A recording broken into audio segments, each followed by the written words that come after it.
Bakit nga ba ang mga babaeng mga Muslim ay nagsusuot ng mahabang damit, tinatawag na hijab, yung takip sa ulo? Bakit nga ba sinusuot yun ng mga Muslim?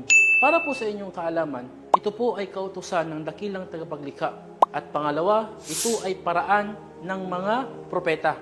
Ang mga babae ng mga propeta, yung kanilang mga asawa, kanilang mga nanay, ay nagsusuot ng ganun. Yun ay kautusan ng Panginoon.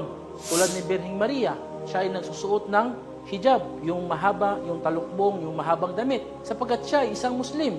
Dahil ang kanyang anak na si Jesus ay isang dakilang propeta ng Allah. Siya ay isang Muslim din.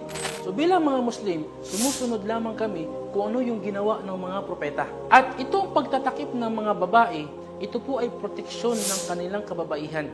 Sapagkat maraming mga kababaihan ang nababastos dahil sa kanilang kasuotan.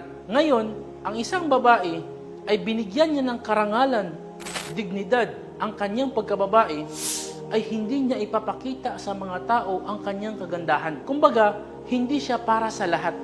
Para lang siya sa kanyang magiging asawa.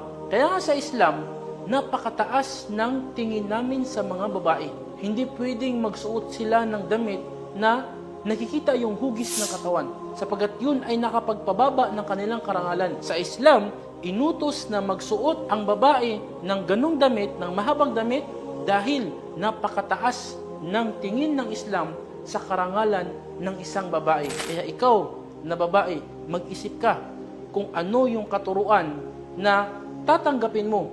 Katuruan ba na nagpapababa ng iyong karangalan o katuruan na nagpapataas ng iyong karangalan?